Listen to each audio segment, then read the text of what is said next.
Y a partir de ahí vamos a irnos entonces a la primera mesa, políticas, marco normativo e institucional para la respuesta y la recuperación. Esta mesa será moderada por el doctor Tomás López Peña.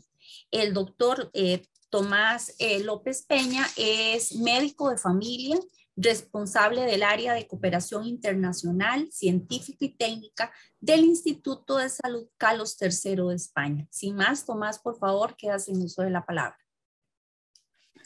Muchas gracias, Ana, y muchas gracias, Joan, por vuestra presentación, por vuestra introducción. Mi labor como coordinador de esta primera mesa, políticas, marco normativo e institucional para la respuesta y la recuperación.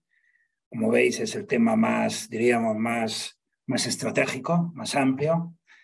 Esta labor la voy a hacer en representación, como no podría ser otra forma, del Instituto de Salud Carlos III, cuyo director, Cristóbal Belda, me ha llamado hace escasamente unos minutos pidiéndome disculpas y diciendo que su interés era participar presencialmente, pero por un problema de una agenda sobrecargada, pues ha tenido que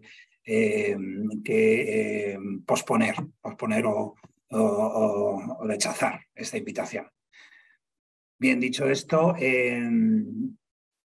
nosotros creemos que en esta mesa, de la cual esperamos tener vuestra máxima atención y vuestra máxima participación a todos los participantes, creemos que el análisis de las políticas públicas, que del marco normativo e institucional para la preparación y respuesta a la pandemia y otros riesgos globales, requiere de la comparación de procesos y experiencias desde diferentes entornos y ámbitos, así como las lecciones aprendidas.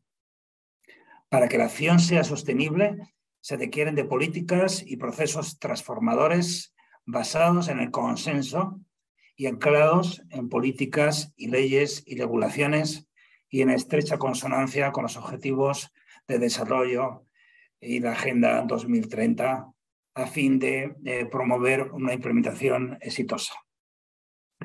Entre los temas que vamos a abordar en esta mesa queremos ahondar en los conocimientos sobre modelos de gestión de crisis y propuesta de futuro, el papel de las instituciones regionales, gobiernos, asociaciones científicas y otros organismos en diversos escenarios, en un contexto todo eso, como ha sido indicado antes, muy cambiante y donde son necesarias medidas dinámicas y decisiones cambiantes.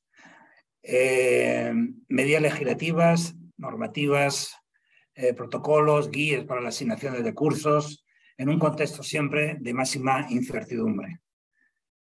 La integración de proyectos paralelos en un escenario multisistémico es necesario para prevenir daños evitables, niveles de inversión, etcétera, etcétera. Quiero indicar que contamos con la participación para esta mesa de 4 expertos muy importantes a nivel nacional e internacional, que después precisaré su hoja de vida. Contamos con el doctor Ernesto Bascolo, que es asesor en gobernanza, liderazgo y políticas y planificación de la salud de la OPS. Contamos con la doctora Joao Forjaz, que es investigadora del Centro Nacional de Epidemiología e investigadora y vicepresidenta de la Sociedad Española de Epidemiología. Contamos con la presencia del doctor Eduardo Satúe de Velasco, que es vicepresidente de la Sociedad Española de Salud Pública, de Administración Sanitaria. Y contamos también con la presencia de la doctora Viviana Camacho Hinojosa, que es directora general de Medicina Tradicional del Ministerio de Salud Pública de Bolivia. Hemos tenido un fallo a última hora, que la ministra de Salud de Chile, la doctora Ximena,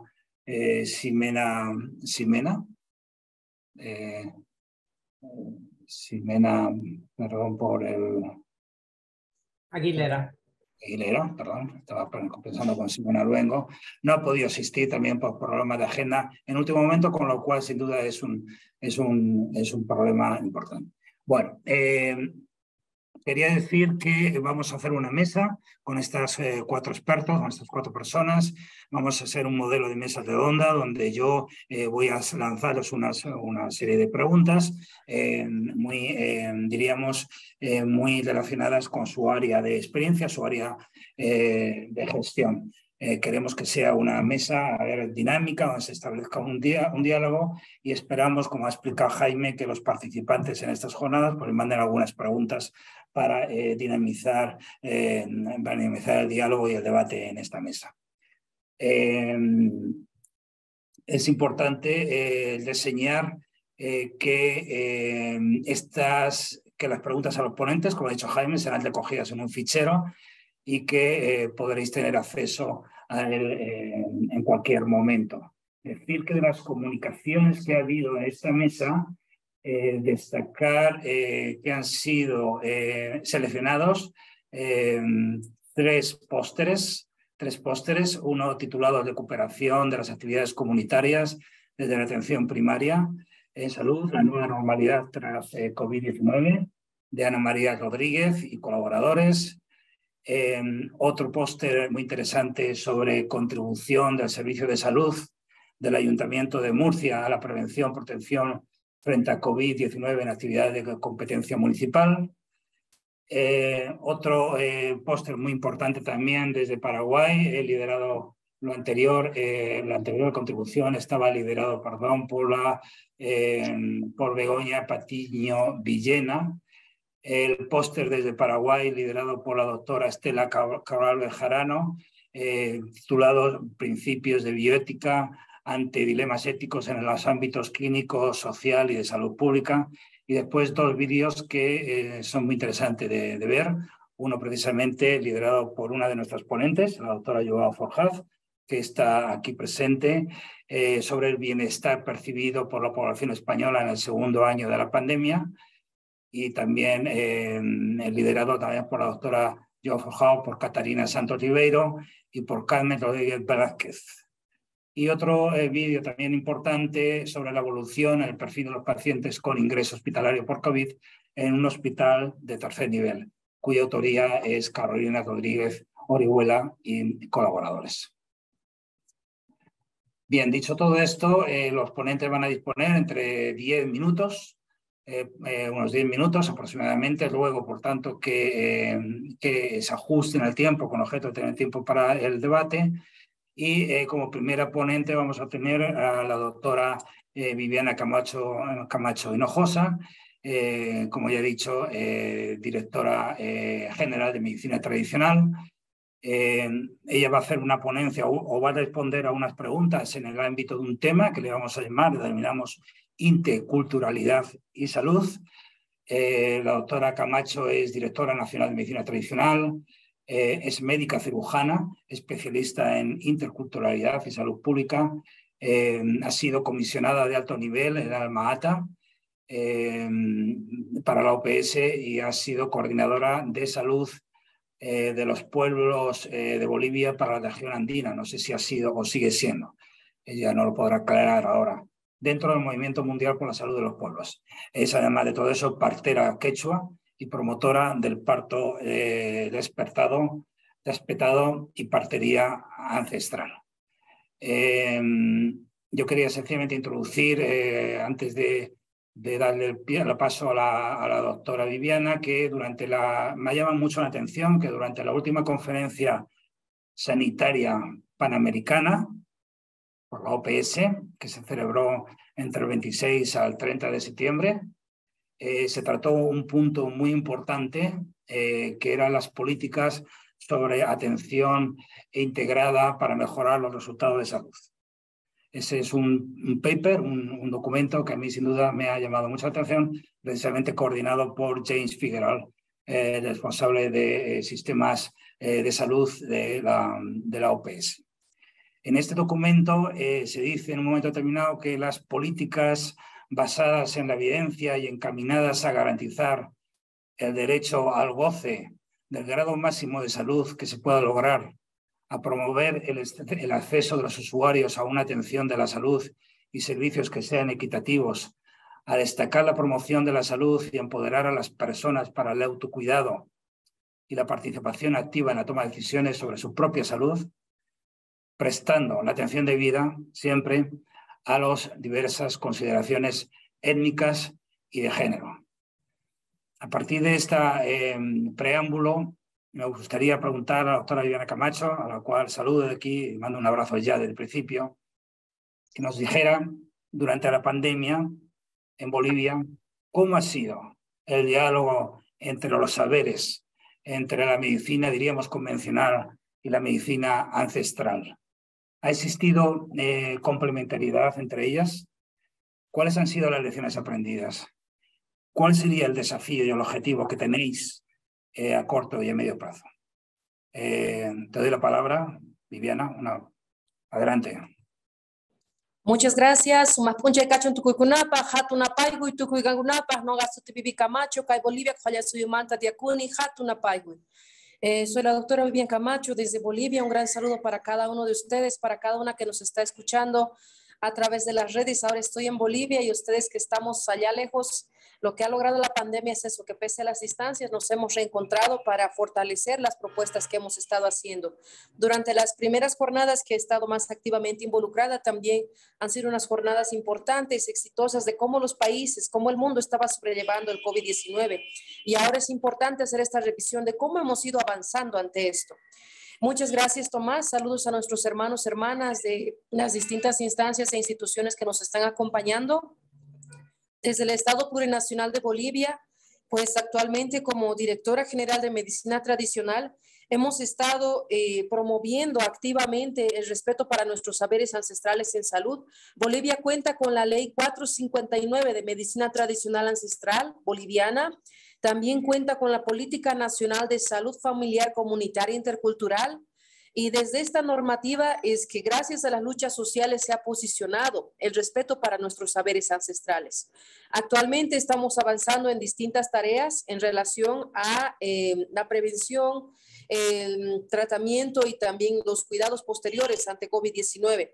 Al inicio necesitamos remarcar que hemos pasado por un periodo de un gobierno de facto cuando ha iniciado justamente la pandemia, en la cual la población no tenía ningún resguardo de la institución ni del gobierno de facto. Entonces, inmediatamente las comunidades respondieron desde la autoorganización, desde la gobernanza indígena propia, desde nuestra identidad cultural, con nuestra medicina tradicional ancestral. Se hicieron incluso grandes marchas ante el tiempo de el inicio de pandemia con una respuesta incierta desde la biomedicina, desde la medicina convencional, desde el complejo médico industrial farmacéutico, no había ninguna respuesta directa. Sin embargo, nuestro pueblo que estaba haciendo, además, acabábamos de tener la masacre de Sencata y Guayani, el gobierno de facto instalado, los casos de corrupción por los respiradores, no solo eso, sino que estaban penalizando la medicina tradicional ancestral. Al ser mayoría indígena campesina, pues se hicieron grandes marchas ante cuarentenas militarizadas que tuvimos que pasar, y las marchas para recuperar la democracia necesariamente involucraron la defensa de la medicina tradicional ancestral. Es así que inmediatamente retomando la democracia, actualmente el primer manual que se saca es este que tengo aquí en mi mano, que pueden descargar de los sitios web de Presidencia, del Viceministerio de Comunicación, que están escritos aquí, medicina tradicional, con las distintas plantas, usos, pero además con alimentación saludable y preparados saludables. Este es el primer documento que lanza nuestro Estado plurinacional. Poco después he sido convocada para acompañar esta instancia administrativa y desde aquí hemos estado promoviendo con fuerza este encuentro de saberes, esta complementariedad de saberes entre ambas medicinas, y somos el único país de la región de las Américas que tenemos un documento técnico normativo. Tenemos este documento que les presento aquí, que también lo pueden descargar de nuestro sitio del ministerio. Es nuestra guía de medicina tradicional para abordaje de la COVID-19, un documento técnico normativo ministerial. Entonces, este lo hemos distribuido ampliamente en las redes. En físico seguimos distribuyendo para fortalecer el sistema inmune, para fortalecer patologías afines también al COVID-19. Y aquí ustedes van a encontrar también los preparados, cómo se prepara, qué dosis tiene. Este documento está elaborado en base a un estudio de 4 años de plantas medicinales que ha llevado adelante el Viceministerio de Medicina Tradicional. Entonces tenemos este documento que además tiene ya incluidos, aparte de las plantas y sus preparaciones, los productos de la medicina tradicional ancestral, los productos de las farmacias artesanales. Entonces, muchas gracias, Jaime, por enviar el enlace. Y de hecho está en proyecto traducirlo al francés y al inglés porque otros países nos lo han solicitado. Pero además de eso tenemos también el registro. Tenemos una lista de médicos y médicas tradicionales que están registrados bajo el registro único de la medicina tradicional ancestral en Bolivia. Y tenemos de toda Bolivia aquí los que ya están registrados. Porque de acuerdo a nuestra ley 459, son las comunidades las que reconocen a los sabios y sabias. Ahí el doctor Jaime acaba de compartirles el enlace para que puedan descargar de los sitios de nuestras embajadas, del sitio web de nuestro Ministerio de Salud y Deportes del Estado Plurinacional de Bolivia. Pero además de eso, hemos avanzado este año con la actualización de este manual para el registro sanitario del producto natural, tradicional, artesanal, así se llama. Los productos que están haciendo nuestras farmacias artesanales, nuestras farmacias comunitarias, los productos que están elaborando nuestros hermanos y hermanas. Entonces tenemos aquí el manual de registro para que podamos tener estos productos de la medicina tradicional adentro del Sistema Universal de Salud. Estamos promoviendo activamente la alimentación ancestral y además volver a recuperar estos saberes que cuidan nuestra vida. Tenemos distintas maneras de distribuir plantas medicinales para fortalecer nuestras defensas, plantas medicinales traducido a distintos idiomas para la salud mental que también ha afectado tanto durante el COVID. Y hemos traducido nuestra guía a distintos idiomas. Aquí tengo en guaraní y en huenayec, que la OPS nos ha ayudado a traducir. Entonces tenemos distintos avances en este tema de documentación, pero sobre todo, y la parte de la respuesta a la que Tomás nos pone en la mesa son los desafíos. Uno de los desafíos más importantes hasta el día de hoy sigue siendo superar el racismo epistémico académico. La monoculturalidad académica dominante del mundo nos ha orillado a pensar en una salud monocultural que además, cuando pensamos en salud, pensamos en enfermedades, pensamos en distintas patologías, pensamos en instituciones, medicalización, institucionalización del tratamiento de las enfermedades. Nuestros colegas críticos de la epidemiología crítica le dicen hospitalocentrismo de enfermología. Nosotros queremos hablar de salud y para hablar de salud necesitamos hablar de aire limpio, agua limpia, alimento sano. Necesitamos que el sector salud deje de estar solamente así aislado. Ya la declaración de Almata nos convocaba a trabajar de manera intersectorial con los ministerios del agua, de la tierra, del territorio, de la producción de alimentos, y en eso estamos ese gran desafío de que salud vuelva a verse como esta integralidad. Que vuelva a ser nuestro derecho, agua limpia, aire limpio, alimento sano, libre de agrotóxicos y de pesticidas producidos agroecológicamente. Y por eso estamos posicionando desde nuestra dirección la alimentación ancestral, que alimento es medicina, nuevamente desde ahí. Yo sé que son muchos puntos que podríamos seguir avanzando, sin embargo, en respeto al tiempo, también a la participación de mis colegas, a quienes les hago llegar un fuerte abrazo y saludo. Saludo, Ernesto querido, reencontrarnos en estos eventos, y a los compañeros que han estado acompañando la declaración de Almata, su relanzamiento en la Organización Panamericana de Salud. Soy parte de la Comisión de Alto Nivel de Almata, 40 años para la OPS, y hemos relanzado esta propuesta, y ahí también está establecida en esas recomendaciones que tenemos en este documento, que nuestra salud tiene que volver a nuestros territorios, una salud integral desde las comunidades, una salud que realmente ya considera la salud de los ecosistemas y la salud de la madre tierra también. Si no tenemos agua limpia, aire limpio y alimento sano, no va a haber salud para nadie, y eso ha sido evidente en los momentos más críticos de la pandemia de COVID al inicio. Esto para ir cerrando, muchas gracias, colegas. En unos minutos tengo que retirarme a una reunión presencial aquí en Bolivia. Sin embargo, mi abrazo fraterno, mi cariño más grande, porque gracias a ustedes tenemos respuestas para cuidar a nuestras poblaciones integralmente, respetando la salud como derecho humano, más allá de la mercantilización de salud, que también es otro desafío grande. Muchas gracias.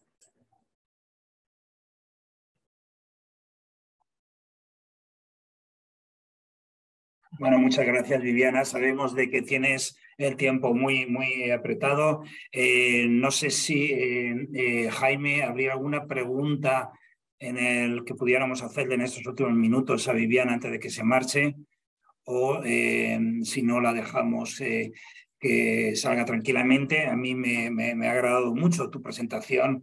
Yo creo que esto, destacar el carácter integrado de la atención sanitaria, no solo en el aspecto curativo, sino también en los aspectos de medio ambiente, etcétera, en una época donde el antropocentrismo está cada vez siendo un problema más evidente, me parece muy pertinente. No sé, decir que también se iba a lanzar una consulta anónima a lo largo de la ponencia para recoger las opiniones de los participantes. Si hubiera algo, y si no, Vivian, la consulta que se va a hacer, la pregunta que se va a hacer a los participantes es cuál es el reto más importante en su contexto para la preparación a futuras emergencias de salud pública. No sé si Vivian, tú te gustaría ahora contestar rápidamente cuál es el reto más importante. Yo creo que ya esto, si quisieras añadir algo al respecto. Muchas gracias, Tomás. Justamente ahorita estaba viendo las preguntas y ahí el tema de la intersectorialidad es un reto que ha nacido hace más de 40 años con Alma Ata, que es un desafío importante para los gobiernos, que necesitamos trabajar articuladamente con temas delicados como la minería y lagunas enteras envenenadas o ríos envenenados de metales pesados, con temas de la agroindustria y el extractivismo que están depredando grandes cantidades de territorio y de tierra.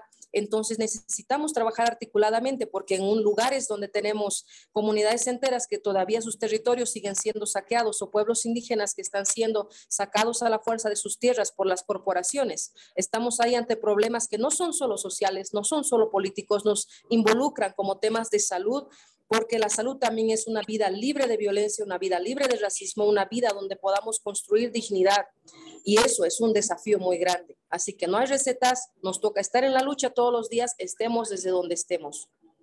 Gracias, Tomás. Muchas gracias, Vivian. Te deseo mucha suerte, que cuídate mucho, y te deseo fuerza en tu quehacer, que sin duda es largo. No sé si hay alguna última pregunta o podemos pasar ya al siguiente ponente. Jaime, si tú quieres añadir algo. Bien, si no hubiera alguna pregunta, Vivian, ya la te cogemos y te las hacemos llegar para tener tus respuestas, y poderlas incorporar al documento final. Muy bien, muchas gracias, Vivian. Bueno, segundo ponente, que va a ser el doctor Ernesto Báscolo, perdón, bajo el título Necesidad de optimizar la coordinación e integración de los sistemas y servicios de salud para mejorar el impacto en salud en el contexto de la pandemia. El doctor Ernesto Báscolo es economista y actualmente es jefe interino de la Unidad de Servicios y Acceso a la Salud del Departamento de Sistemas y Servicios de Salud de la OPS. Es también asesor regional de Política y Gobernanza en Salud, liderazgo y planificación de la Oficina de País de la OPS, y fue responsable de los procesos de reforma de los sistemas de salud hacia la salud universal y a la agenda de funciones esenciales para la salud pública. Tiene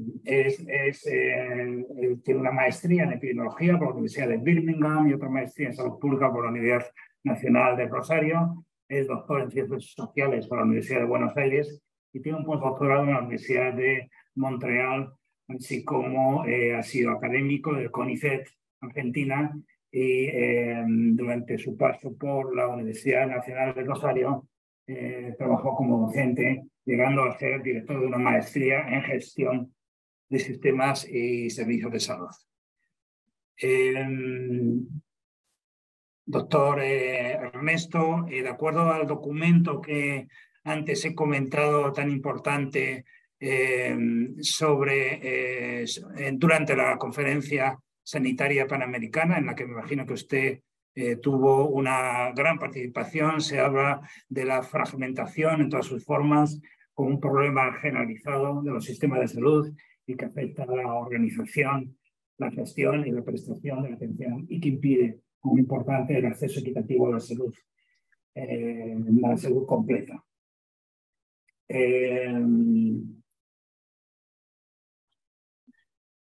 Durante esta conferencia sanitaria se diseñaron 4 líneas estratégicas muy interesantes y a mí me han llamado la atención 2 líneas estratégicas. Una es la segunda, que es transformar la organización y la gestión de los servicios de salud a fin de mejorar la experiencia de las personas, la salud de la población, la calidad, la equidad, la eficiencia y la eficacia en la atención de salud. Y la cuarta línea era pasar de la teoría a la implementación práctica.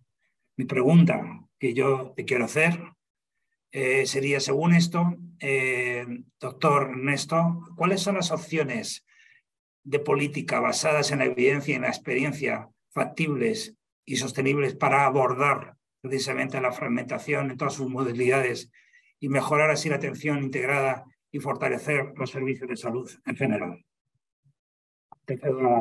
Gracias, Tomás. ¿Me confirman que se escucha correctamente? Sí, ¿no? Sí, se escucha muy bien. Voy a tratar de compartir pantalla. ¿Me confirman que se ve? Sí. Se ve, yo la veo muy bien. Todavía no no de forma, o sea, de presentación. No. Sí. La puedes dar Lo estoy haciendo, no sé por qué, ¿no? Para dar a full screen, me refiero. Sí, sí, sí. Sí, sí. Lo estoy haciendo, no sé. No, pues podríamos avanzar así, porque yo creo que todo el mundo la está viendo. Bueno, muy bien, muy bien. Entonces vamos pasando. No se ve, ¿no? Ahora.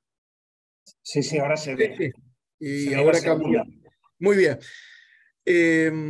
Voy a empezar con parte de los desafíos y el contexto y después me meto de lleno en la pregunta que me hiciste, Tomás. Agradezco mucho esta oportunidad que tiene la Organización Panamericana de la Salud para poder participar en este espacio, para ser parte de este conversatorio, digamos, ¿no? Tan importante para la región. Nosotros en la región de las Américas ya partíamos, previo a la pandemia, con algunos desafíos muy importantes, ¿no? Previo a la pandemia, casi 2 millones de personas se morían por año ya por muertes evitables, si se hubiesen tenido condiciones de acceso a servicios de calidad. Y esto es algo que es sumamente relevante. 1,3 millones de esas muertes evitables corresponden a América Latina. Y a pesar de avances importantes en la última década en términos de condiciones de cobertura, medido de distintas formas, ¿no? Pero con ciertos indicadores como incluso sintéticos, como el que utiliza la Organización Mundial de la Salud, como los que tienen que ver con el tema de cobertura efectiva, a pesar del crecimiento en las condiciones de cobertura, quiero enfatizar, los desafíos ya eran muy importantes, vinculadas fundamentalmente con algo que atraviesa nuestra región y que tiene que ver con las barreras al acceso a los servicios de salud y especialmente a la inequidad en las condiciones de servicio de salud, no solo vinculadas con condiciones financieras, vinculadas con el pago de servicios, sino también con otras barreras institucionales, organizacionales, e incluso, como Vivian comentaba previamente, la relevancia de otro tipo de barreras culturales vinculadas con las preferencias, las distintas creencias y concepciones sobre la salud y el proceso de salud y enfermedad. Y en ese marco quisiera enfatizar que la capacidad de respuestas en términos generales de nuestro sistema de salud ya parten con ciertas debilidades estructurales que tienen que ver con un débil nivel de financiamiento y especialmente una limitación en cuanto al financiamiento público, ¿no? En función a la capacidad de generar condiciones de solidaridad, tanto en el financiamiento como en la capacidad de respuesta del propio sistema de salud. Pero como le comentaba previamente, uno de los elementos que de alguna forma orienta gran parte de la cooperación técnica de nuestra organización tiene que ver con el tema de barreras de acceso. Y especialmente cómo se expresan estos distintos tipos de barreras de aceptabilidad administrativa, de disponibilidad financiera, geográfica, en términos de un lente que pone acento sobre las condiciones de equidad. No todos los grupos sociales y por niveles de ingreso perciben los mismos niveles de barreras de acceso, mientras que los niveles de ingresos más altos ponen el énfasis en las limitaciones de los servicios fundamentalmente vinculados con la calidad. Los niveles de ingresos más bajos se enfrentan con problemas de disponibilidad, se enfrentan con barreras geográficas y culturales, como Vivian planteaba previamente.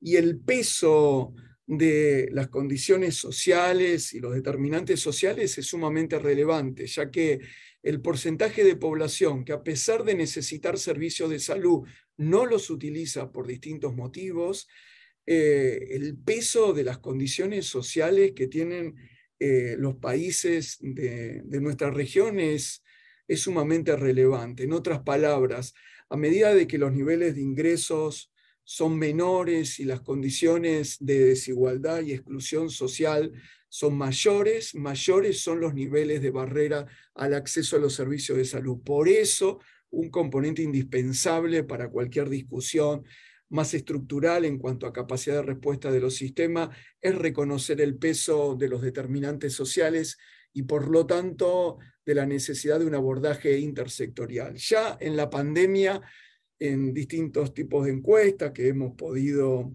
realizar en cuanto a cuáles eran los efectos que tiene la pandemia con respecto a garantizar los servicios esenciales, los impactos han sido muy relevantes. Ahora se hicieron ya tres rondas de encuestas, ahora estamos en el medio de la cuarta, pero se han afectado de una forma muy relevante, pero quiero mencionar especialmente el primer nivel de atención, los cuidados de emergencia, las cirugías electivas, y este tipo de problemas, y esto es un poquito lo que yo quisiera enfatizar, incluso cuando uno analiza cuáles son, qué tipo de servicios en particular, el peso de nuevo concurrente de problemas que tienen que ver con la oferta, pero que también tienen que ver con las condiciones sociales por parte de la población.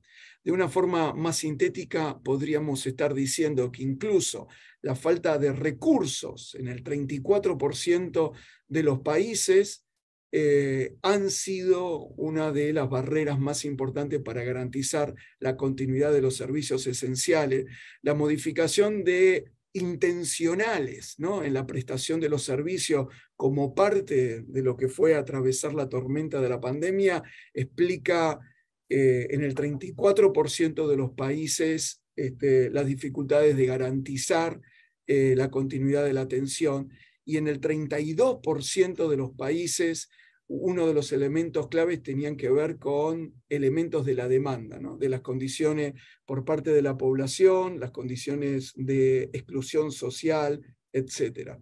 En este marco voy con este marco voy a tratar de responder a tu pregunta, Tomás, pero poniendo énfasis sobre, me parecían importantes 3 ejes, ¿no? que esa pregunta tan compuesta que me hacías, como darle entrada. La primera, que tiene que ver cómo pensarlo en términos de opciones de política.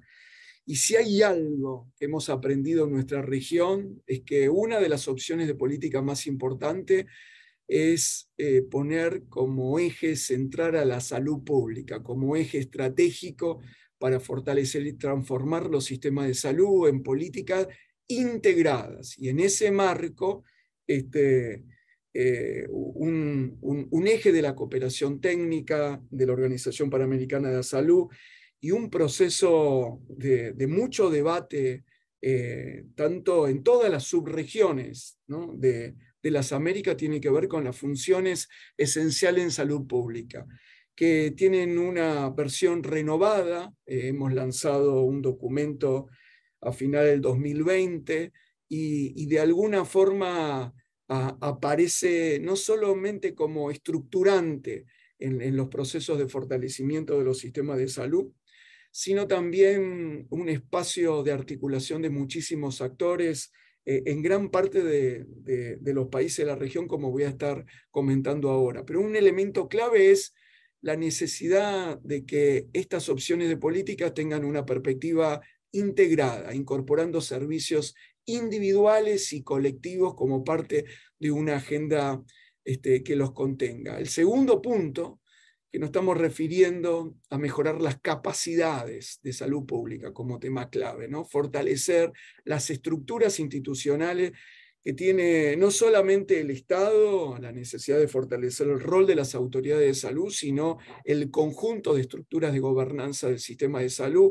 Esta es una agenda que se organiza teniendo en cuenta estos 4 grandes momentos del ciclo de política, en el de evaluación, el desarrollo de política, en la asignación de recursos y el tema de acceso como tema central que me parece que de alguna forma orienta gran parte de toda la discusión a nivel regional. Segundo punto que me pareció importante destacar es que estas opciones de política tengan estos atributos de que sean factibles y sostenibles. Y acá quiero poner énfasis no solo hablar de la sostenibilidad financiera, que por supuesto es una condición indispensable, aumentar no solamente el financiamiento, sino el financiamiento público, sino dar énfasis a la sostenibilidad institucional, política, e incorporando todos los recursos críticos, no solo los financieros, sino el papel indispensable de los recursos humanos y la tecnología. En el caso de los recursos humanos, nunca más, nunca tan reconocidos y de alguna forma tan sufridos, digamos, ¿no? Lo que ha sido responder a la pandemia sin los recursos humanos, sin suficientes para responder, incluso no solamente en números, en distribución, sino también con el perfil que se requiere con esta perspectiva de salud pública como elemento central. Esto lo digo porque si hay algo, uno de los puntos innovadores que tiene esta estrategia de funciones esenciales en salud pública es darle visibilidad a cuáles son esos recursos que son críticos para fortalecer la formulación de política. Y el otro elemento es la propia definición de funciones esenciales en salud pública en esta versión, en donde no son definidas como un listado de intervenciones colectivas, sino como las capacidades de las autoridades de salud en todos los niveles institucionales, junto con la sociedad civil, para fortalecer los sistemas de salud y garantizar un ejercicio pleno de la salud pública, actuando sobre los factores y determinantes sociales que tienen un efecto en la salud de la población. El otro elemento que quería destacar de la pregunta es poner en cuestión de la teoría a la práctica y pensar que debemos construir un camino que genere innovaciones y mejoras sustantivas en los países. Requiere poner énfasis en la acción colectiva, en los actores involucrados, ¿no? No solo una discusión de la evidencia, sino que la política requiere de procesos políticos que garanticen llevar adelante estas iniciativas.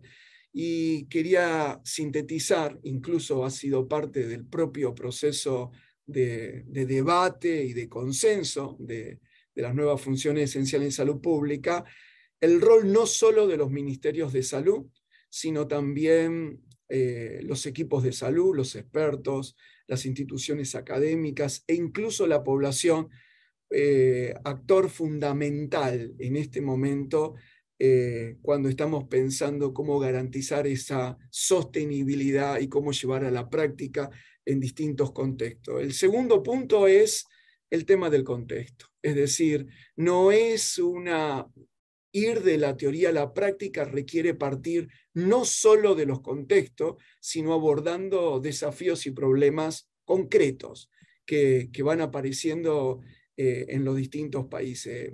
Esto es simplemente un esbozo del abordaje metodológico de funciones esenciales en salud pública, donde parte del análisis de los problemas, no solo en términos epidemiológicos, sino también reconoce las trayectorias de políticas pasadas y cuáles han sido sus avances y fundamentalmente sus limitaciones en términos del acceso a los servicios de salud. No voy a tener tiempo suficiente, pero esto se aterriza en términos concretos cuando se analizan cuáles son los problemas, teniendo en cuenta estas 4 etapas del ciclo de política, analizando cuáles son los problemas institucionales, cuáles son los desafíos institucionales que tiene que abordar el país. Son ejercicios con una naturaleza muy participativa, pero me parece que lo más importante es que se vincula el análisis institucional en términos de debilidades con los distintos tipos de barreras al acceso a los servicios de salud, no solo a nivel nacional, sino también a nivel subnacional, reconociendo cuáles son las subregiones, los territorios sobre los cuales hay que trabajar.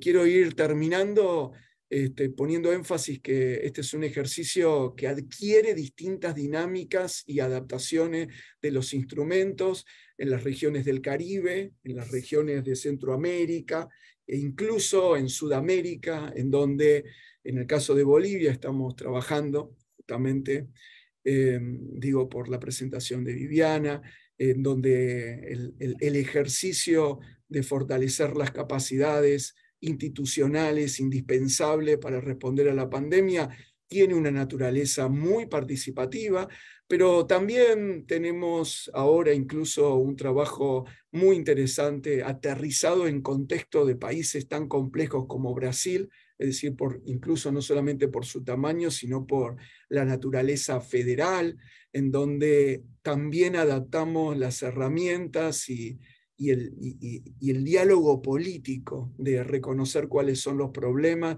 y cuáles son las opciones para mejorar las capacidades de respuesta a los problemas de salud de la población. Bueno, muchísimas gracias y esto es todo. Gracias. Muchísimas gracias, Ernesto, por tu detallada presentación, muy interesante. Vamos a ver después, al final, si tenemos tiempo, de coger algunas preguntas en el panel y os las hacemos. Tu comentario sobre la importancia de la población, ¿no? De la implicación de la población como un criterio estratégico más, me ha llamado mucho la atención, incluso me sirve para introducir a la próxima ponente, que es la doctora Joan Forjard, donde nos va a hablar sobre la influencia social en las políticas públicas en contextos de emergencia en salud pública. Joan Forjard es licenciada en Psicología por la Universidad de Lisboa, realizó su doctorado en Psicología Clínica en la Universidad de North Texas con una beca Fulbright. Desde 2006 trabaja en el Instituto de Salud Carlos III, es una compañera mía y colega. Actualmente es investigadora científica en el Centro Nacional de Epidemiología del ISCI y sus principales líneas de saludable, la evaluación de resultados de salud centrados en el paciente y la validación de cuestionarios. Ha sido, y por eso lo hemos convocado hoy, ha sido investigadora principal en un proyecto, que es un proyecto muy importante, que se ha puesto en marcha en España con el apoyo de la Organización Mundial de Salud, que es el COSMO Spain, promovido por la OMS, donde se intenta visualizar la percepción social de la pandemia. Por último, decir sobre la doctora Joao, que es vicepresidenta de la Junta Directiva de la Sociedad Española de Epidemiología y jefa del grupo de investigación de un proyecto europeo, PGIDI.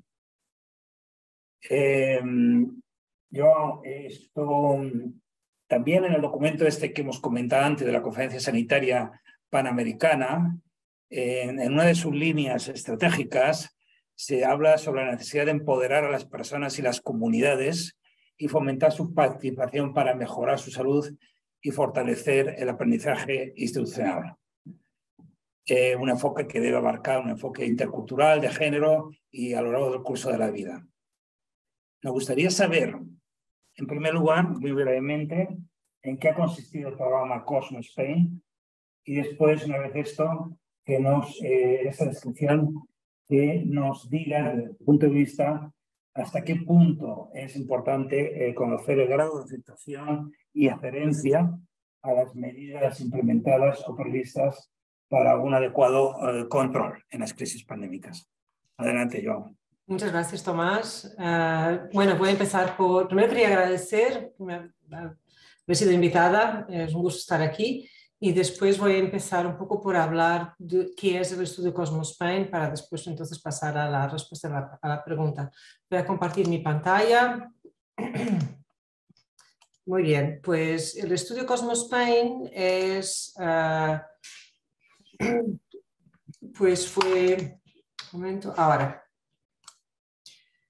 Pues fue una llamada de la Organización Mundial de la Salud al Ministerio de Sanidad, que a su vez contactó con el Instituto de Salud Carlos III, y de ahí nos movilizamos pues, para hacer un estudio de percepción social de la pandemia. O sea, que teníamos el objetivo de monitorizar con ese estudio, que está siendo implementado también en otros países de la sección de Europa de la OMS, pues tenía como objetivo monitorizar los conocimientos, la percepción de riesgo, las conductas y la confianza de la población en las medidas preventivas y las medidas que se estaban adoptando para controlar la epidemia COVID-19 en España, y eso, a su parte, pues permite ayudar en el diseño de estrategias de salud y campañas de sensibilización. De alguna forma era obtener pues, una fotografía de lo que está haciendo, cómo está percibiendo, lo que está pensando y sintiendo la población sobre la pandemia. Lo que hicimos fue una encuesta que estaba desarrollada por la OMS, por la Organización Mundial de la Salud, que fue adaptada a la situación de España y que fue aplicada en España en distintos momentos. Y esa encuesta pues, y ese estudio en todo momento estuvo coordinado y en colaboración con el Ministerio de Sanidad, para que ellos pudieran utilizar esta información recabada y mejor adaptar las medidas que se imponían o que se sugerían y las campañas a la población. Así, lo que hicimos fue un diseño en panel, o sea que aplicamos esta encuesta en varios momentos a muestras representativas de la población de 1000 personas que fueran mayores de edad y que residieran en España. Y esa encuesta se aplicaba a través de una empresa de estudios de mercado. Era una encuesta online, o sea que se contestaba a través del móvil o a través del ordenador a personas que fueran adultas residentes en España cada 2 meses. Empezamos a finales de julio del año 2000, del año de la pandemia, justo recién salidos del confinamiento en España, y fuimos aplicando sucesivamente cada 2 meses. Bueno, la última ronda tardó un poco más y fue en septiembre de 2022. este cuestionario era muy importante que fuera adaptado a la situación de España, tanto a la situación cultural como a la situación epidemiológica, porque lo que preocupaba a los españoles justo salidos del confinamiento no era lo mismo que en el año 2022, en que, por ejemplo, estábamos preocupados con los efectos a largo plazo de la COVID o con nuevas variantes. Entonces, en cada uno de estos momentos fuimos poniendo y quitando algunas preguntas según la situación tanto de la epidemiológica como la percepción de la población. Perdón, estos resultados, para nosotros es muy importante la difusión de los resultados, no solo a nivel científico, sino también a la población y a los medios y, por supuesto, a las autoridades. Entonces, para eso lo que hemos hecho fue diseñar una página web, que tenéis aquí el código QR para poder acceder a ella, y la página web, portalcne.isti.es/Cosmos-Spain. En Google, si se pone Cosmos-Spain, Centro Nacional de Epidemiología, pues se llega a este estudio fácilmente. Y en cada ronda pues se hacía también una nota de prensa para que la información llegara a los medios de comunicación y a toda la población. Y además de eso, pues hemos hecho artículos científicos y puedo comentar algunos de esos resultados. Y esto es muestra aquí un gráfico, es un gráfico tipo, un ejemplo de una de las preguntas que hemos preguntado en todas las rondas, en esas 12 rondas. Por ejemplo, que preguntamos siempre, ¿qué le preocupa, cuánto te preocupa el coronavirus? Y desde 1 a 5, en que 1 es no me preocupa nada, 5 me preocupa muchísimo. Vemos, por ejemplo, que en la ronda 1, que fue en julio de 2000, pues vemos que el 64% de la población estaba muy preocupado, muy o muchísimo, el 25% bastante, o sea, más o menos, y solo el 10% estaba poco o nada. Y ya en septiembre de 2022 estos porcentajes se invierten, ¿no? Vemos que un 25% continúa preocupado bastante, es un nivel intermedio, y es un 16% que está muchísimo preocupado, y un 59%, casi 60% que dice que está nada preocupado. Entonces vemos ahí y vemos también cómo va disminuyendo gradualmente esta preocupación, con pequeños repuntes en la ronda 4 o en la ronda 9 que corresponden a momentos de mayor incidencia de la curva epidemiológica. Ese es solo un ejemplo, hay muchísimos más datos que hemos preguntado sobre la vacuna, sobre alfabetización en salud, sobre fatiga pandémica, y todos esos resultados están en esta página web. Bueno, creo que dejo ahora de compartir y contesto. Tomás, ¿me podías repetir cuál era la pregunta? La primera pregunta, yo creo que era hasta qué punto es importante conocer esta percepción, ¿no? Pues permite tener una fotografía pues, el C de Cosmo es no, la M bueno, está diciendo que permite tener. ¿Sí? No, la pregunta en concreto era ¿hasta qué punto es importante conocer el grado de aceptación y adherencia a las medidas implementadas o previstas para un adecuado control de las crisis epidémicas? Y la segunda era también conocer qué permite o por qué, sobre todo esta primera. Exactamente, sí. Bueno, una gran información nos permite conocer un poco cuáles son los grupos más vulnerables, y aquí en la información está llegando de una forma menos adecuada, ¿no? También, y eso por otra parte nos va a permitir adecuar las estrategias de comunicación y cuáles son las medidas necesarias para dar a la población en cada momento de la epidemia. Por ejemplo, sabemos en este momento que China está poniendo, y eso pues está saltando a los medios de comunicación, está poniendo medidas muy estrictas, ¿no? y muy según nuestro punto de vista europeo, incluso exageradas, nos parece. Y eso va a llevar a un descontentamiento de la población, lo que en su parte pues, puede tener incluso un efecto contrario, que las personas tengan menos confianza en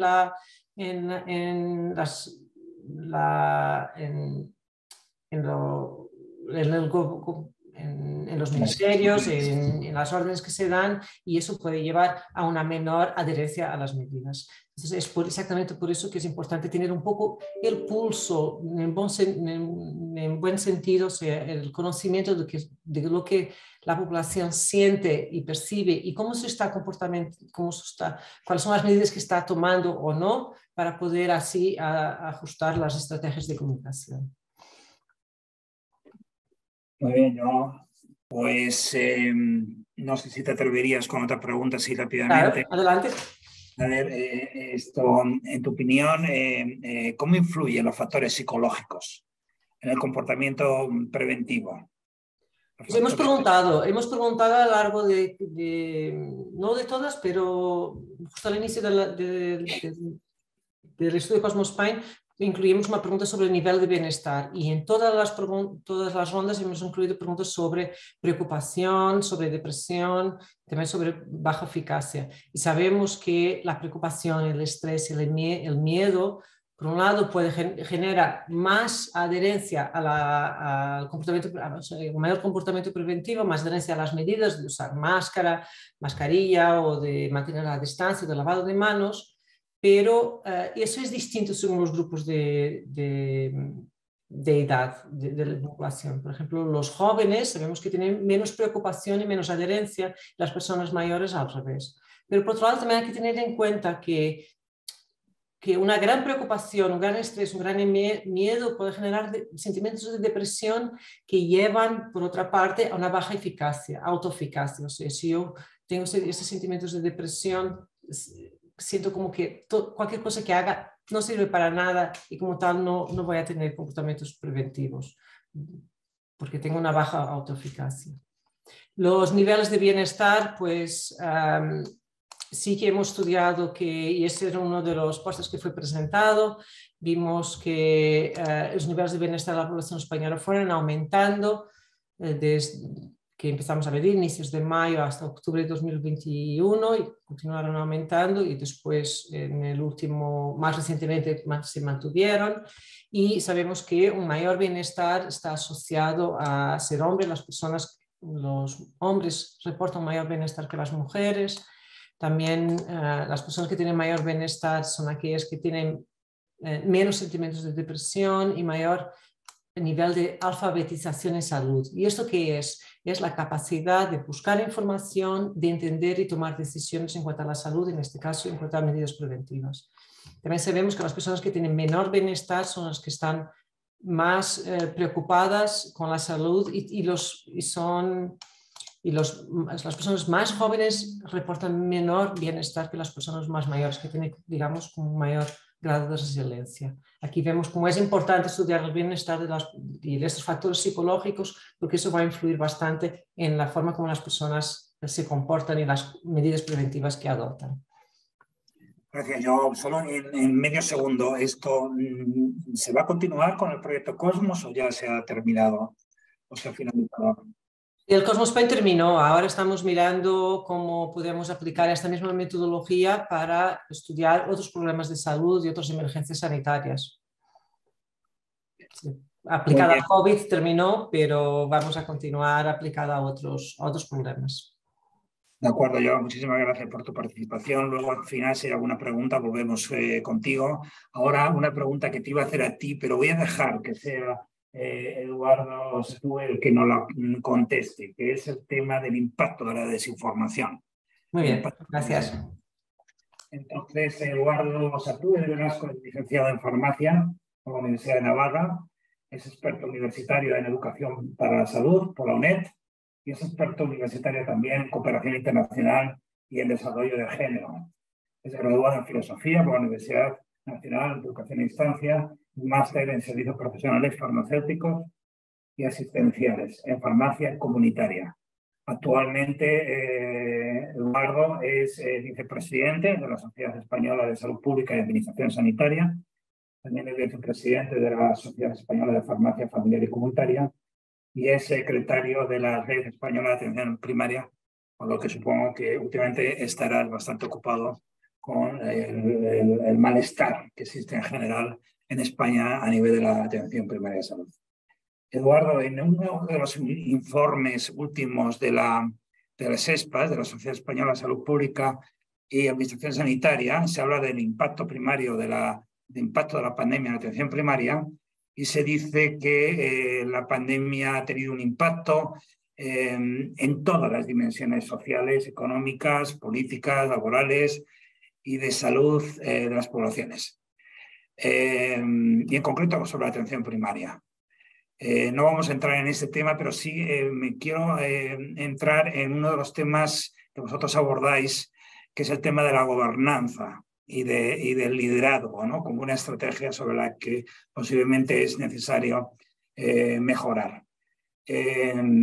La pregunta sería, ¿quién debe liderar una respuesta en una pandemia? ¿Pueden convivir diferentes liderazgos?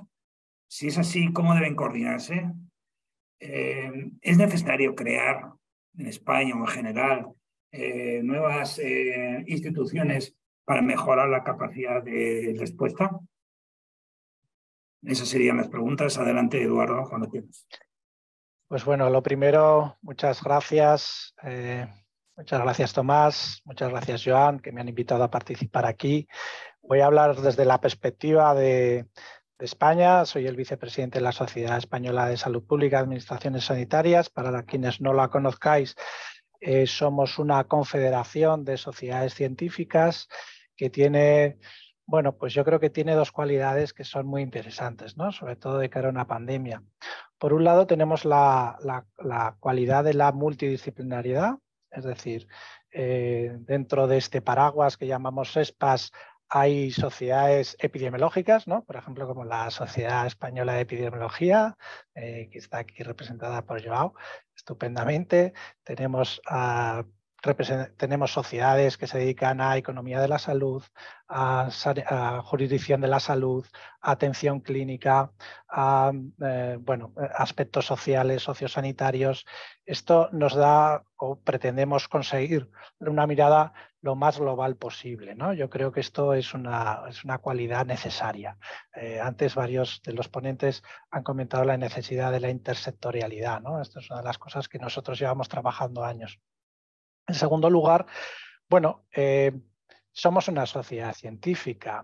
Desde ese punto de vista no somos una organización gubernamental, pero tenemos un pie dentro porque somos normalmente profesionales que trabajamos dentro de las instituciones, que trabajamos dentro de las administraciones o que trabajamos para las administraciones, pero a la vez bueno, pues tenemos la flexibilidad de poder salirnos del discurso oficial cuando lo consideramos necesario y siempre con responsabilidad para establecer, bueno, pues lo que pretendemos, una crítica constructiva, ¿no? Yo creo que somos un elemento de tracción entre lo que sería la sanidad más oficial, la sanidad más gubernamental, con bueno, pues la población civil, la sociedad civil, y entonces en este sentido creemos que tenemos cosas que aportar. Una de las cosas que ha comentado ahora Tomás, que creemos que es muy interesante, que es el informe SESPAS. Lo hemos titulado La respuesta a la pandemia de COVID-19, lecciones aprendidas. Es un documento que os invito a leer, no hace falta leerlo entero porque son 17 artículos que tratan sobre toda esta mirada de aspectos que estamos comentando ahora, desde el cual se puede abordar la atención a la pandemia, ¿no? Pero que lo que tratan de recoger es esa mirada tan global, esa necesidad de acceder a lo que ha sido la pandemia desde todos los puntos de vista, ¿no? No solo desde el punto de vista biomédico, que lógicamente es fundamental y es imprescindible. Sin la medicina pues no podríamos gestionar esto, pero dándole también toda la importancia necesaria pues, a otros aspectos que también han comentado los demás ponentes, ¿no?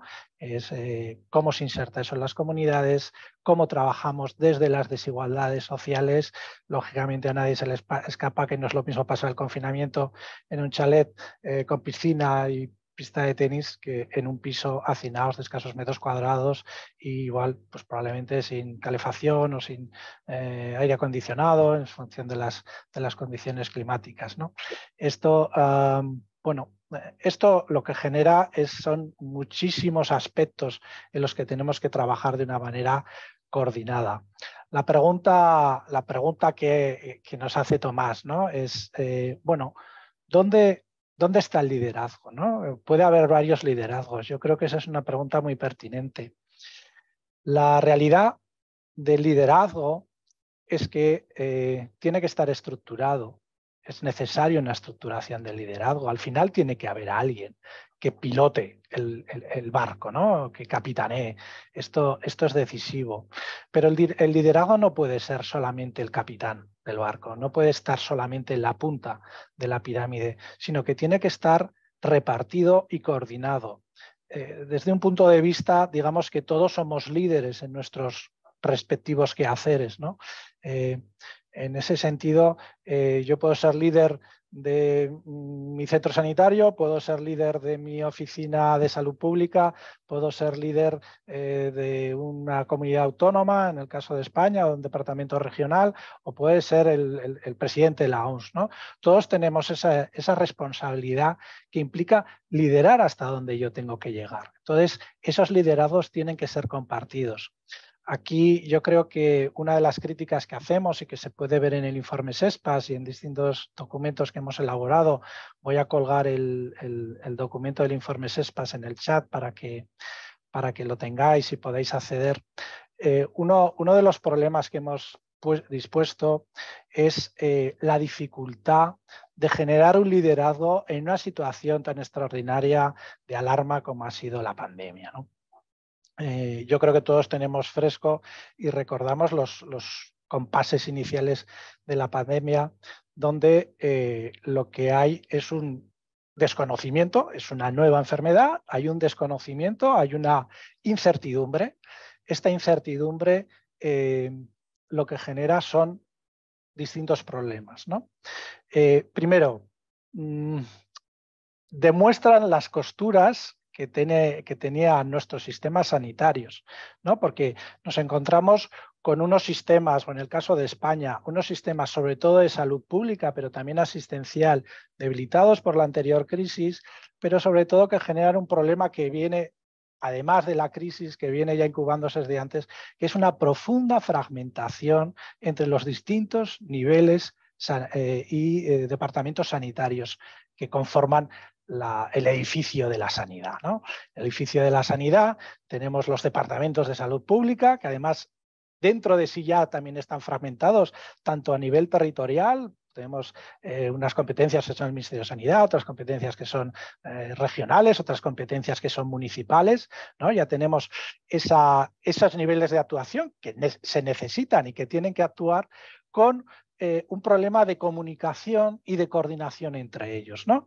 Ya tenemos una fragmentación interna de cada nivel y además tenemos una fragmentación entre los distintos niveles. La salud pública normalmente no tiene costumbre de relacionarse con los niveles de atención primaria. Los niveles de atención primaria tampoco tienen costumbre de relacionarse con los niveles hospitalarios. Y entonces, al final, todo eso, cuando hay una alarma, cuando estamos en una situación de presión, si no se ha preparado previamente, nos encontramos pues que eso de repente es una máquina que se bloquea, ¿no? Que se gripa.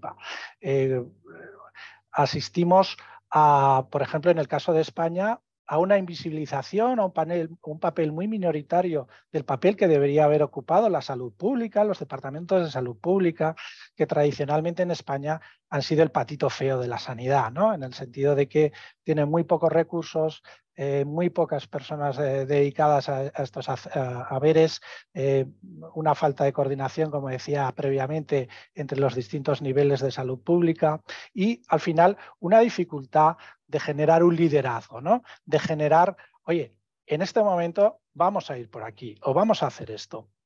Esto crea muchos problemas. Bueno, yo creo que uno de los problemas es el miedo, o sea, el miedo, lo que genera inmediatamente que hay un elemento de incertidumbre, tan grande como había al principio de la pandemia, que no teníamos información de qué pasaba con el virus, ni siquiera, y lo recuerdo, no sabíamos cómo se transmitía, porque estábamos todo el rato que si desinfectando superficies y en realidad son los aerosoles, ¿no? Lo que se está demostrando que son la principal fuente de contagio del COVID. Bueno, ante esos elementos de incertidumbre, lo que se genera es una respuesta de miedo a dos niveles. Por un lado, la población, ahí lo ha comentado muy bien Joa. El 60 y pico % está muy preocupada. Yo recuerdo de atender una mujer a principios de la pandemia, echarse a llorar porque el vecino que vivía en la casa de enfrente estaba contagiado. Entonces estaba convencida de que ella se iba a contagiar. Es decir, estábamos en unos niveles de incertidumbre muy altos. Y por otro lado, a nivel de los profesionales. Aquí el miedo es diferente, no es tanto a miedo a contagiarme, aunque lamentablemente tuvimos que asistir a fallecimientos de muchos profesionales sanitarios, ¿no? Al principio de la pandemia, por una mala preparación, porque no disponíamos de suficientes equipos de protección, porque no nos habíamos anticipado ante lo que pudiera venir, no estábamos preparados, pero lo que genera sobre todo es un miedo a equivocarse. A ver si voy a tomar una decisión que no es la adecuada y, lógicamente, pone mucho respeto, ¿no? Pero al final la incertidumbre se tiene que manejar y se tiene que explicar. Muchos de los problemas que hemos tenido en la pandemia es la dificultad de explicar las decisiones que se tomaban. En el caso de España, bueno, ha habido mucha confusión en la opinión pública con respecto a esto. ¿Por qué? Pues porque unas comunidades autónomas tomaban unas decisiones, otras tomaban otras, a veces no se iba coordinado y el problema principal no es tanto que se tomaran unas decisiones en un sitio y en otras en otra, porque tal vez pudieran tener sentido. El problema es que no hemos sabido explicarlo de una manera adecuada, ¿no? No hemos sabido transmitir a la población por qué se hacen las cosas. No hemos sabido comunicar primero el mensaje, elaborar un mensaje adecuado, hallar los canales adecuados, porque no es lo mismo la población joven que la población más anciana, cómo accedo a los distintos estratos sociales, cómo estoy comunicando, qué explicación doy de las decisiones que he tomado. Estas son decisiones científicas sujetas a la racionalidad y, lógicamente, son modificables, porque tenemos que estar viendo cómo evoluciona no solo cómo evoluciona la pandemia, sino cómo evoluciona el conocimiento de la pandemia. Entonces eso exige una adaptación y una explicación y asumir algo que a los profesionales no nos gusta nada. Es decir, no lo sé. O sea, no sé esto que me preguntas, ¿no? El periodista lo que te pregunta es, respóndeme a esta pregunta, ¿va a aumentar? ¿Vamos a morir más gente? ¿Va a ser...? Pues no lo sabemos. O sea, o sí lo sabemos, o lo sabemos con este grado de certidumbre, que no es demasiado. Pero si eso se gestiona adecuadamente, si tratamos a la población como adultos, si explicamos las cosas, si damos confianza en que las cosas que se pueden hacer las estamos haciendo y las que todavía no se conocen las estamos investigando. Yo entiendo que la población es capaz de responder a esa situación de adultez y de madurez. A veces hemos pecado en España de ser, bueno, ha habido como una, vamos a hacer esto. Y la gente lo tiene que seguir, lo tiene que aplicar, ¿no? Pero eso necesita de ese feedback, de esa integración de la comunidad en las decisiones, de conocer no solo la adherencia a esas decisiones, sino también qué expectativas, qué necesidades tiene, qué nos estamos dejando de cubrir. Por ejemplo, uno de los graves problemas, hemos tenido errores importantes, ¿no?, en la gestión y hemos tenido aciertos importantes también. Por empezar por los errores, uno de los grandes problemas en España ha sido la gestión de la atención sociosanitaria y las residencias, ¿no? La mayor parte de los fallecimientos se han producido ahí. Pero eso ha generado que, por ejemplo, se hiciera un bloqueo estilo chino, por decirlo, por llamarlo muy claramente de alguna forma, a muchas residencias, con lo cual muchas personas mayores no han podido ver a sus seres queridos durante meses. Esto también genera un impacto en salud. Esto también genera problemas sanitarios importantes, ¿no? Y tenemos que tomar conciencia de eso. Aciertos que hemos tenido, por ejemplo, aciertos en temas que no son sanitarios per se, pero que influyen decisivamente en la salud de la población. Por ejemplo, la renta básica, ¿no? Los ERTES, la capacidad de aquellas personas que se hubieran quedado en paro en seguir teniendo unos ingresos que les aseguraran la dignidad mínima, ¿no? Estas decisiones son vitales para garantizar la sanidad. Otros errores han sido, hemos ido al principio sobre todo a un modelo hospitalocéntrico. La pandemia es una enfermedad, digamos, social, comunitaria, que afecta a la población en su conjunto. Los estandartes de la lucha contra los problemas pandémicos, los problemas, digamos, sociales, son, por un lado, la salud pública y, por otro lado, la atención primaria y comunitaria. Y, sin embargo, los dos, digamos, mejores jugadores para jugar en esos terrenos no han sido atendidos y se ha descargado la responsabilidad sobre el menos centrado en la salud pública, que son los hospitales, que tienen una labor fundamental en la atención individual, ¿no? Y se ha desprovisto a veces a la atención primaria de profesionales para trasladarlo a los hospitales, ¿no?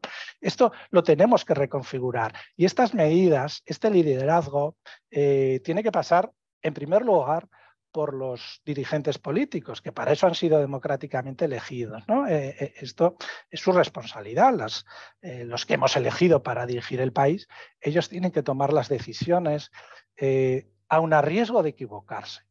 Tienen que ser decisiones técnicamente fundadas, es decir, tienen con la certidumbre o incertidumbre que dispongamos, pero tienen que estar razonadas, tiene que ser transparente el por qué se toman las decisiones, tiene que evitarse en la medida de lo posible la lucha partidista, y en España tampoco lo hemos sabido hacer del todo lo bien que hubiera sido necesario, y tiene que independizarse en la medida de lo posible la dirección profesional de los departamentos, que no estén sujetos a las luchas partidistas.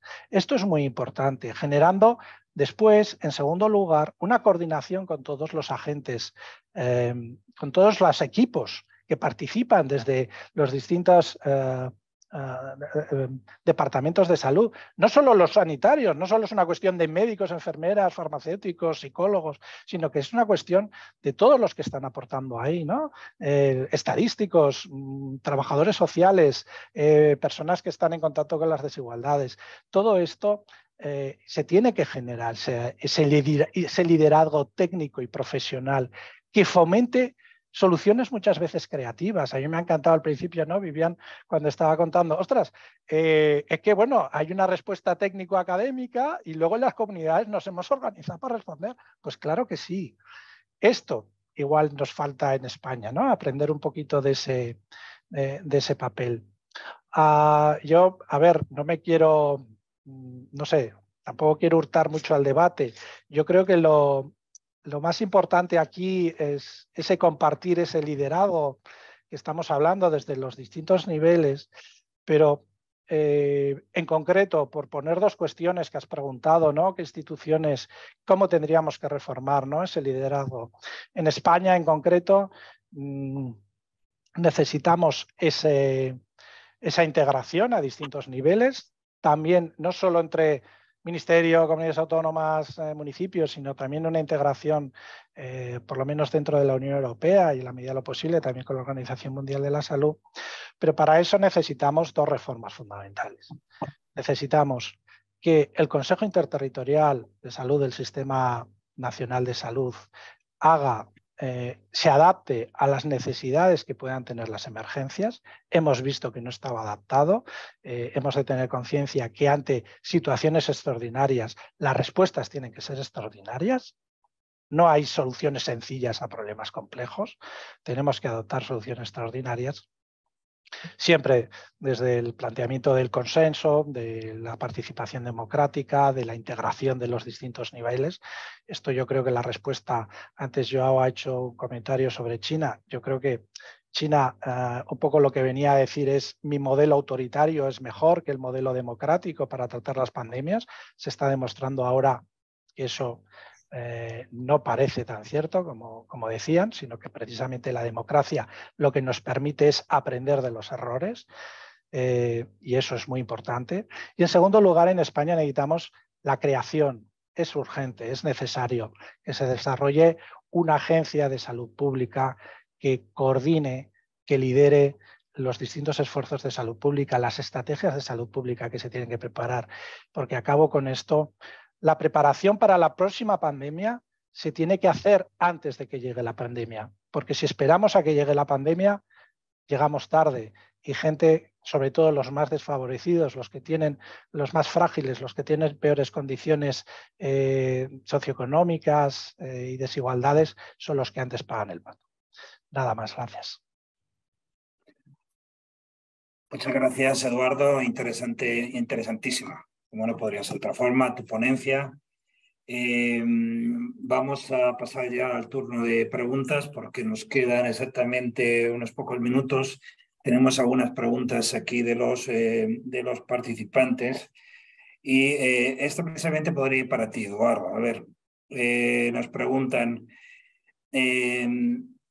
¿se puede ligar el paternalismo de la salud pública, conocimientos, actitud de la ciudadanía, una preocupación transversal de las comunicaciones y las ponencias? No lo entiendo muy bien, pero bueno decir que a lo mejor, ¿no? La comunicación debe ser cuidada, ¿no? Y no caer a lo mejor en el paternalismo o en ¿qué podrías comentar sobre la gestión de la comunicación y estos posibles sesgos? Sí, a ver, digamos que la comunicación en salud pública tiene tres elementos, muy breve. Primero es elaborar el mensaje, y para elaborar el mensaje ni tengo que caer tengo que decir de lo que sé, tengo que preparar, decir lo que conozco y explicar lo que no conozco y por qué no conozco y qué se puede hacer ahí. Ni tengo que caer en alarmismos infundados, ni tengo que caer en las banalizaciones, ¿no? Igual al principio, justo antes que desatara la declaración del estado de alarma, pues bueno, pues aquí no pasa nada y tal. Entonces, tengo que ser claro en estos mensajes, tratar a la población como adultos. En segundo lugar, tengo que encontrar esos canales adecuados de comunicación, que bueno, vivimos en una sociedad muy plural y tiene que haber una pluralidad, ¿no?, de medios de llegar. El joven pues se va a comunicar por Instagram o por TikTok o lo que sea, pues tendré que utilizar esos medios para adaptarme a ellos. Y la persona más mayor pues pondrá el telediario de la 1 y ya está, pues tendré que ir por ahí. Y en tercer lugar tengo que hacer evaluación, ¿no?, de todo eso, porque esto es un circuito y entonces tengo que estar recogiendo. Paternalismos, no explicar por qué tomo las decisiones, eso es un paternalismo. Eso es un fíjate de mí que yo ya sé lo que hago. No, fíjate de mí porque esto son las herramientas que dispongo, estas son las razones que tengo y te invito a que si quieres construir algo o criticar algo desde una perspectiva constructiva, lo puedas hacer. Muchas gracias, Eduardo. Una pregunta para Ernesto, pero que saco precisamente de las comunicaciones que ha habido para esta mesa, para los pósters que se han presentado para esta mesa. Y entonces, en uno de los pósters en concreto me ha llamado la atención, un póster que se titula Contribución del Servicio de Salud del Ayuntamiento de Murcia a la prevención, protección frente a COVID, por Begoña Patiño Villena. Ella propone que es necesario en las crisis epidémicas globales enfocarse en los profesionales como el activo fundamental, con apoyo institucional y con verdadero trabajo interdisciplinar, con versatilidad, con capacidad de adaptación y con un enfoque de investigación para la acción. ¿Qué te sugiere esta conclusión, Ernesto? Gracias, Tomás. Veo que no es una pregunta, ¿no? es una definición que no puedo dejar de acordar. Me quedé pensando con los comentarios de Eduardo antes, ¿no? si bien estoy de acuerdo, me parece que el desafío es cómo, digamos, ¿no? Cómo vamos construyendo, no sé, un liderazgo poquito en línea de las conversaciones previas, colectivo, ¿no? Cómo generamos las condiciones para que los equipos de salud y este sujeto que consideramos indispensable asuma roles de liderazgo en distintos espacios. Eso debería servir como consigna, pero al mismo tiempo deberíamos ser conscientes de que no debería ser solo un mensaje de fortalecer, no sé, una misión y voluntad de trabajadores aislados, ¿no? Eso requiere al mismo tiempo de políticas. Yo creo que en la mirada más regional de lo que ha pasado en América Latina, tenemos muchas lecciones aprendidas por las inmensas dificultades, ¿no? por las inmensas barreras que hemos tenido, no solamente al acceso, sino a reaccionar con esa perspectiva más de acción colectiva, dando entusiasmo, pero al mismo tiempo, no sé, contribuyendo con un proceso para mí clave en el futuro, la necesidad de pensar los procesos de formación de los recursos humanos para garantizar ese rol por parte de los recursos humanos. Así que nada, en conclusión, no solo acuerdo, sino que creo que hay que darle varias vueltas a ese comentario en términos de qué elementos de la política y qué tipo de roles de liderazgo estamos esperando al recursos humanos y cómo contribuimos desde la política a esos mismos procesos. Gracias, Tomás. Muchas gracias, Ernesto, por tu respuesta. Esta pregunta iría dirigida a Joao. La pregunta es esto: ¿qué factores afectan más a las actitudes y a las prácticas? Porque a pesar de que los conocimientos, según la encuesta, aumentan, las actitudes positivas y las prácticas adecuadas parece que están disminuyendo. ¿Es cierto eso? ¿Que se debe esta paradoja de un aumento de conocimientos y unas actitudes y unas prácticas, diríamos, peores? ¿O no es así como se hay que interpretarlo?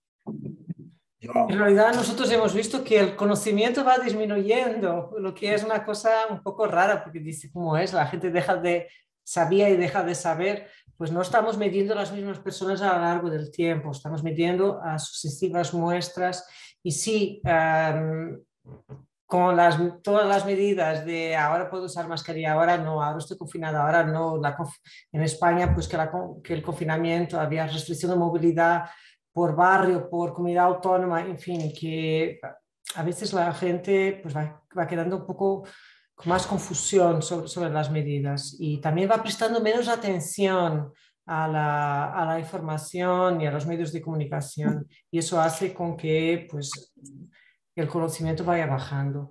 No podemos separar los efectos, las actitudes, las prácticas y el conocimiento. Tiene todo en conjunto y todos se influencian unos por los otros. No es algo lineal que digamos, pues el conocimiento afecta a las actitudes que por su vez afecta a las prácticas o al conocimiento, ¿no? Pues hay una interacción entre estos varios aspectos. Muchas gracias. Yo creo que ha quedado bastante claro ahora. Y la última pregunta dentro del debate, porque no nos queda más tiempo, ya hemos sobrepasado un poco, iría dirigido a Vivian, que creo que sigues ahí, ¿verdad, Vivian? Vivian Camacho.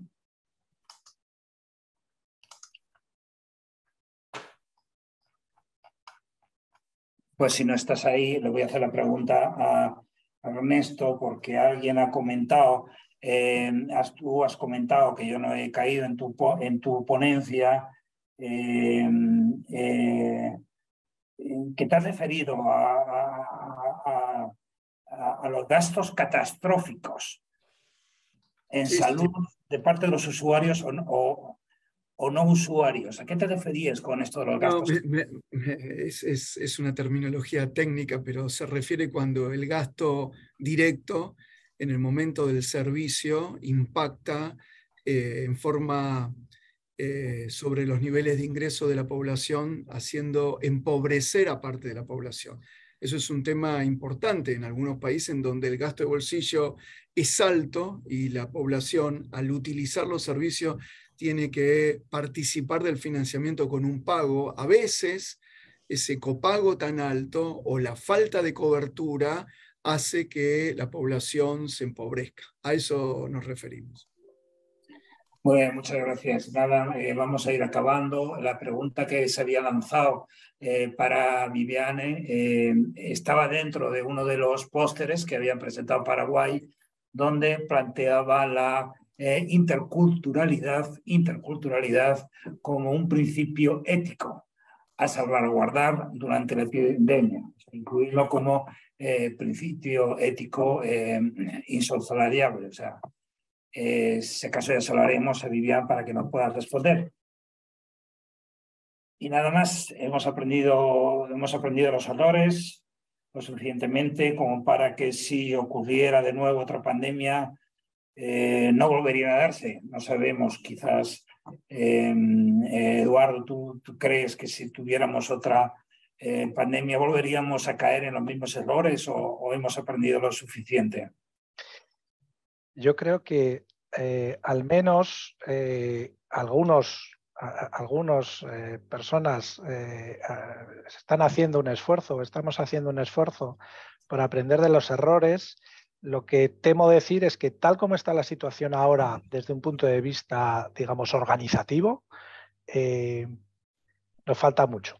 Nos falta mucho todavía para enmendar esos errores y que si nos pillara mañana otra pandemia, algunas cosas haríamos mejor, pero otras todavía nos quedan. Así que hay que ponerse las pilas, como dice Ernesto. Pues nada, muchísimas gracias a Ernesto, a Eduardo, a Joao y a Vivian por estar ahí, haber compartido vuestras experiencias y hasta y esperemos poder estar juntos de nuevo otra vez pronto. Gracias a todos y hasta pronto. Hasta luego. Muchas gracias a todos. Gracias Eduardo, Joao, gracias Ernesto y gracias a Vivian. Tenemos en imagen los resultados de la consulta que se ha hecho a las personas que participan en esta jornada, ¿no? Y como ven, ¿cuál es el reto más importante en su contexto para la preparación de las futuras emergencias de salud pública? La que ha tenido más votos es garantizar la accesibilidad a los servicios de salud. Y por tanto, eso sería la primera cuestión.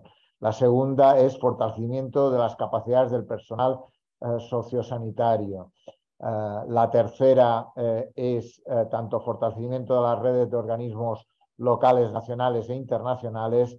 La cuarta, participación ciudadana en las políticas de salud. Y la última es normativa sobre implementación de medidas en una emergencia. Este es algo que estamos haciendo vamos a hacer en todas las mesas para dar una visión de lo que piensan las personas que nos están escuchando en esta jornada, ¿no? Pues muchas gracias a los participantes y excusar la no presencia de Ximena Aguilera, ministra de Salud de Chile, que no ha podido estar al final. Ahora tenemos una pausa saludable en la que se podrán ver los pósters y los vídeos ligados a la mesa primera. Por tanto, una pausa saludable, pero con mensajes también que nos pueden ayudar a mejorar una mejor respuesta ante futuras pandemias, que está claro que necesitamos mejorar nuestra posición para poder enfrentarnos de una mejor manera a una futura pandemia. Gracias, Tomás. Un abrazo fuerte. Chao.